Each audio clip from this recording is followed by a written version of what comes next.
ଆଜି ଘରେ ବନାଉଛି ମସଲାଦାର super tasty mutton କରି। ଚାଲନ୍ତୁ ଆରମ୍ଭ କରିବା। ଭିଡ଼ିଓଟି ଶେଷ ପର୍ଯ୍ୟନ୍ତ ଦେଖିବେ। ପ୍ରଥମେ ମଟନ୍କୁ ଭଲ ଭାବରେ ଧୋଇ ସେଥିରେ ଲୁଣ, ହଳଦୀ, ଲଙ୍କାଗୁଣ୍ଡ, ଦହି ଦେଇ ଭଲ ଭାବରେ ମ୍ୟାରିନେଟ୍ କରି କିଛି ସମୟ ରଖିଦେବା। ଏବେ ମସଲା ରେଡ଼ି କରିବା।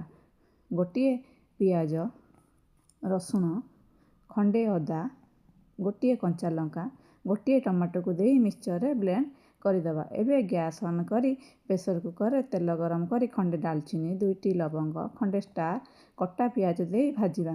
ଗୋଲ୍ଡେନ୍ କଲର୍ ହୋଇ ଆସିଲେ ବଟା ହୋଇଥିବା ମସଲା ଦେଇ ଭଲ ଭାବରେ କଷିବା।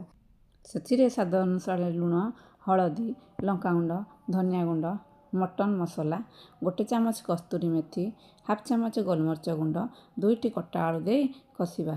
ଆମର ମସଲା କଷି ହୋଇ ଆସିଲାଣି। ଏବେ ମଟନ୍କୁ ପକାଇ 1ରୁ 2 ମିନିଟ୍ ପର୍ଯ୍ୟନ୍ତ କଷିବା। ଏବେ ଆବଶ୍ୟକ ଅନୁଯାୟୀ ପାଣି ଦେଇ ଢକ୍କନକୁ ବନ୍ଦ କରିବା।